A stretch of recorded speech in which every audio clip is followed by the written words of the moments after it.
है दोस्तों, अगर आपने आज का मार्केट ओपन करके देखा है तो आपको ये बात तो जरूर पता होगी कि आज सारे के सारे अडानी ग्रुप के स्टॉक्स को लोअर सर्किट लग चुका है और जितने भी इन्वेस्टर्स हैं जिन्होंने अडानी ग्रुप के किसी भी स्टॉक के अंदर इन्वेस्ट किया है वो लोग बहुत ज्यादा डर चुके हैं इस फॉल के बाद। तो इस वाली वीडियो में आप सब कुछ जानने वाले हैं कि अडानी ग्रुप के स्टॉक कितने ज्यादा क्यों गिरे आज के दिन, और अगर आप भी एक इन्वेस्टर हो अडानी ग्रुप के अंदर तो आपको डरने की जरूरत है भी या नहीं। और मैं आपके सामने ऐसी डिटेल्स प्रेजेंट करूंगा इस वीडियो में जो पब्लिकली अवेलेबल है और आप उसको एक्सेस भी कर सकते हो, डिस्क्रिप्शन में गिवन लिंक से। तो चलिए वीडियो को स्टार्ट करते हैं। तो सबसे पहले अगर आप सबको पता होगा तो ये पहली बार नहीं है जब किसी फर्म ने अडानी ग्रुप स्टॉक को ओवर वैल्यूड बोला हो। अगर हम जून 2021 के अंदर जाके देखें तो हमको एक बात दिखती है कि इससे पहले भी सुचिता दलाल ने ट्विटर के ऊपर एक ट्वीट की थी जिसकी वजह से अडानी ग्रुप के स्टॉक तब भी गिर गए थे बहुत ज्यादा। और तो और सितंबर के अंदर फिंच ग्रुप का एक रेटिंग एजेंसी है क्रेडिट साइट्स करके, उन्होंने भी अपनी रिपोर्ट के अंदर अडानी ग्रुप के सभी स्टॉक को ओवर वैल्यूड बोला था। हालांकि बाद में क्रेडिट साइट्स ने अपनी तरफ से माफी मांगी थी कि उनकी तरफ से कोई कैलकुलेशन एरर हो गई थी उनकी रिपोर्ट के अंदर। तो फास्ट फॉरवर्ड करते हैं आज की तारीख के अंदर, तो रिसेंटली जो आपको क्रैश दिख रहा है अडानी स्टॉक्स के अंदर उसका सबसे बड़ा ट्रिगर पॉइंट है हाइडेनबर्ग रिसर्च रिपोर्ट। तो ऐसी क्या बात है इस रिपोर्ट के अंदर कि अडानी ग्रुप के सभी स्टॉक्स क्रैश कर चुके हैं। तो हम बहुत ही ज़्यादा इम्पोर्टेंट बात जानने वाले हैं अभी, तो बिल्कुल भी इसको स्किप मत करना। तो मैंने यहाँ पे हाइडेनबर्ग रिसर्च का ऑफिशियल वेबसाइट ओपन कर लिया है और यही रिपोर्ट है। आपको इस रिपोर्ट की जो लिंक है वो डिस्क्रिप्शन के अंदर मिल जाएगी, आप चाहे तो इसको पढ़ सकते हो। हाइडेनबर्ग ने कहा है कि पिछले 2 सालों से ये अडानी ग्रुप के स्टॉक्स के ऊपर नजर बना के रखे थे और इन्होंने उसके अंदर डीप जाकर रिसर्च की है और इनके हिसाब से जितने भी अडानी ग्रुप के स्टॉक्स है वो सब ओवर वैल्यूड और ओवर लिवरेज्ड है। साथ ही साथ यहाँ पे 7 ऐसी कंपनीज है अडानी ग्रुप की जो पब्लिकली लिस्टेड है और वो सातों के सातों कंपनीज के अंदर जो प्रमोटर का हिस्सा होता है ये 75% के बहुत पास है।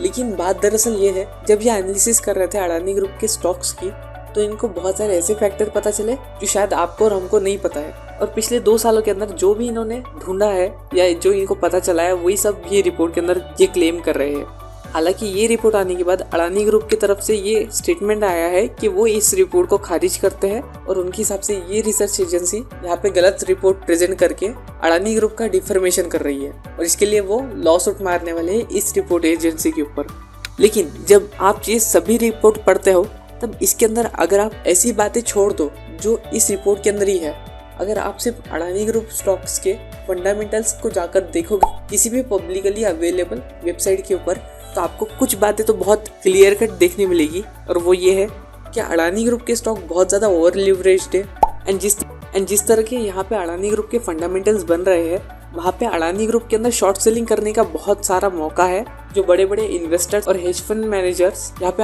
अडानी ग्रुप के सभी स्टॉक्स को शॉर्ट कर रहे हैं क्योंकि उसकी वैल्यूएशन इतनी ज्यादा हाई हो चुकी है कि यहाँ पे अगर मार्केट करेक्शन लेता है तो अडानी स्टॉक्स गिरना लगभग तय है। तो इस रिपोर्ट के अंदर लिखा है कि अगर आप सिर्फ इसकी वैल्यूएशन के ऊपर भी कंसीडर करो तो करीबन 85% का डाउन साइड आपको यहाँ पे अडानी ग्रुप के स्टॉक के अंदर दिख सकता है आने वाले टाइम के अंदर। और ऐसे सबसे बड़े 3 रीजंस जो इस रिपोर्ट ने क्लेम किए हैं जिस वजह से आपको अभी ये गिरावट दिख रही है, उसमें से सबसे बड़ा रीजन तो ये है कि अडानी कंपनीज के अंदर जो शेयर होल्डिंग पैटर्न है उसके अंदर majority of the share holding तो प्रमोटर के पास है, लेकिन उसके बाद जो पब्लिकली अवेलेबल शेयर होल्डिंग भी है उसके अंदर भी इस रिपोर्ट की माने तो अडानी ग्रुप ने कुछ शेल कंपनीज तैयार करके रखी थी जिन्होंने वापस से अडानी ग्रुप के अंदर इन्वेस्ट किया है। और ये इसलिए ऐसा मानते हैं क्योंकि ऐसे बहुत सारे फंड्स है जिन्होंने 9% हिस्सेदारी सिर्फ और सिर्फ अडानी ग्रुप के स्टॉक्स के अंदर ही ले के रखी है क्योंकि अपना बहुत सारा मनी यहाँ पे अडानी ग्रुप के स्टॉक के अंदर ही लगा के रखा है। तो इनके हिसाब से ये सभी शेल कंपनीज है जो अडानी ग्रुप ने खुद ने तैयार की है और वो री इन्वेस्ट कर रहे हैं अपने स्टॉक को मैनिपुलेट करने के लिए। तो ये सबसे बड़ा एलिगेशन यहाँ पे लगाया है इस रिपोर्ट में। सेकंड चीज जो आपको देखने मिलेगी, मेजोरिटी ऑफ द प्रमोटर जो है अडानी ग्रुप के अंदर वो सभी फैमिली बैकग्राउंड है उनका और बहुत कुछ है जो मैं अभी आपको नहीं बता सकता जो ये रिपोर्ट में है क्योंकि ये फॉल्स है या ट्रूथ है ये हमको भी नहीं पता। आप चाहे तो इसको जरूर डिस्क्रिप्शन में गिवन लिंक से पढ़ लेना ताकि आपको एटलीस्ट कोई ना कोई पर्सपेक्टिव आ सकता है। हालांकि इस रिपोर्ट के थोड़े से क्वेश्चन उठाती है वो ये है कि अडानी ग्रुप के अंदर अब सबसे प्रॉब्लमेटिक बात ये है इन्वेस्टर्स के लिए, क्या अडानी ग्रुप के अंदर बड़े बड़े हेज फंड मैनेजर्स यहाँ पे शॉर्ट पोजीशंस ले रहे हैं और इसकी वजह से मार्केट में अडानी ग्रुप नीचे भी गिर रहा है। और इसी वजह से जो रिटेल इन्वेस्टर है उनको होने वाला है नुकसान। और हमको ये बात नहीं भूलनी चाहिए कि SBI और LIC का भी अडानी ग्रुप के अंदर बहुत बड़ा एक्सपोजर है। अगर हम LIC की बात करें तो LIC ने अडानी ग्रुप के मेजोरिटी ऑफ द स्टॉक के अंदर यहाँ पे अपनी शेयर होल्डिंग बढ़ाई है पिछले कुछ महीनों के अंदर, और बहुत बड़ा अमाउंट यहाँ पे इक्विटी के अंदर इन्वेस्ट करके रखा है LIC ने।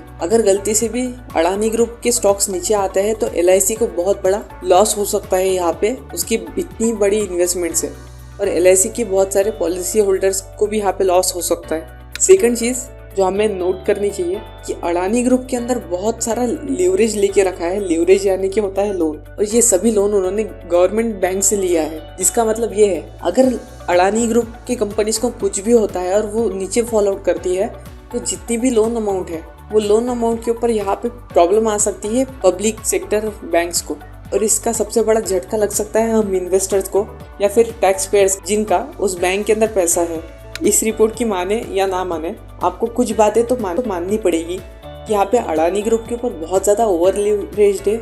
और इसका जो करंट रेशो है, ये सभी स्टॉक का करंट रेशो भी 1 के नीचे है। करंट रेशो का मतलब ये होता है वो दिखाता है कि आपके सामने लिक्विडिटी रिस्क कितना है। अगर किसी भी कंपनी का करंट रेशो ये 1 के नीचे आता है तो यहाँ पे लिक्विडिटी रिस्क बहुत ज़्यादा हाई हो जाती है और कंपनी यहाँ पे डिफॉल्ट कर सकती है अगर उसको फ्यूचर पेमेंट टाइम पे नहीं मिले तो। और सेकंड चीज़ ये है कि जितना ज़्यादा कमाई नहीं हो रही है अडानी ग्रुप के स्टॉक्स को, उससे बहुत ज़्यादा ग्रोथ यहाँ पे दिखा दी है स्टॉक ने पिछले 3 साल के अंदर, और इन सभी के PE रेशो जो है वो एक्सट्रीमली हाई वैल्यूएशंस के ऊपर पहुंच चुके हैं, जो अगेन यहाँ पे बहुत ज़्यादा ओवर वैल्यूएशन दिखाता है। तो इस रिपोर्ट के ऊपर बहुत सारे पॉलिटिशियंस ने पॉलिटिक्स स्टार्ट कर दी है, यहाँ पे बहुत सारे इन्वेस्टर्स ने भी यहाँ पे ट्वीट की है, और उसमें से एक इन्वेस्टर है बिल एकमैन करके, इन्होंने भी यहाँ पे ये जो रिपोर्ट है इस रिपोर्ट को हाईली क्रेडिबल बताया है, और ये बता रहे हैं कि यहाँ पे फंडामेंटल के हिसाब से वापस बहुत ज़्यादा ओवर वैल्यूड कंपनी हो चुकी। इस रिपोर्ट के अंदर एक और बात बहुत ही इंपॉर्टेंट यहाँ पे हाईलाइट की है रिसर्च इंस्टीट्यूट ने, और वो ये है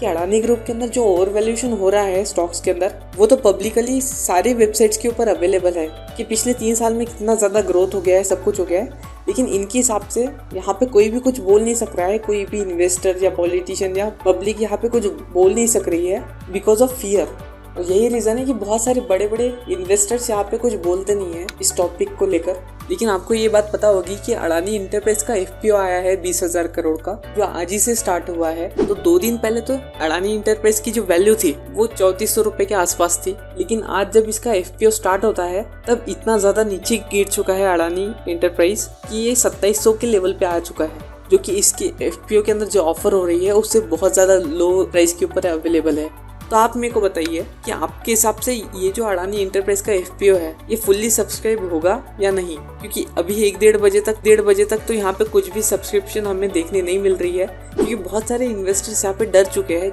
इतने बड़े क्रैश के बाद। और एट लास्ट मैं आपको ये बताना चाहता हूँ, अगर आपने इन्वेस्टमेंट किया है अडानी ग्रुप के अंदर तो आपको ये वाली रिपोर्ट ज़रूर पढ़नी चाहिए एक बार। आपको डिस्क्रिप्शन में ज़रूर लिंक मिल जाएगा इसके ऊपर, और आपका इन्वेस्टमेंट आपको होल्ड करना चाहिए या सेल कर देना चाहिए, इसके ऊपर मैं अभी आपको कुछ नहीं बता सकता, बिकॉज ये टॉपिक इतना सेंसिटिव है कि मैं अभी पब्लिकली यहाँ पे कुछ भी नहीं बोल सकता हूँ। तो इसका डिसीजन आपको ही लेना पड़ेगा। आप सबकी बात सुनो, सारी रिसर्च पेपर पढ़ो, फिर जो आपको लगता है आपको वही चीज़ फॉलो करनी चाहिए। बस एक बात इतना समझ लेना कि हमेशा कोई भी कंपनी स्टॉक मार्केट के अंदर उसके फंडामेंटल के ऊपर चलती है। अगर वो कंपनी प्रॉफिट कमाएगी सही ढंग से तो कंपनी हमेशा ऊपर जाएगी, चाहे उसको मार्केट कितने भी देर तक नीचे दबा के रखे, लेकिन एक दिन उसको ऊपर जाना ही है, और यहाँ पे इन्वेस्टर के बहुत सारे पैसे बनेंगे फिर।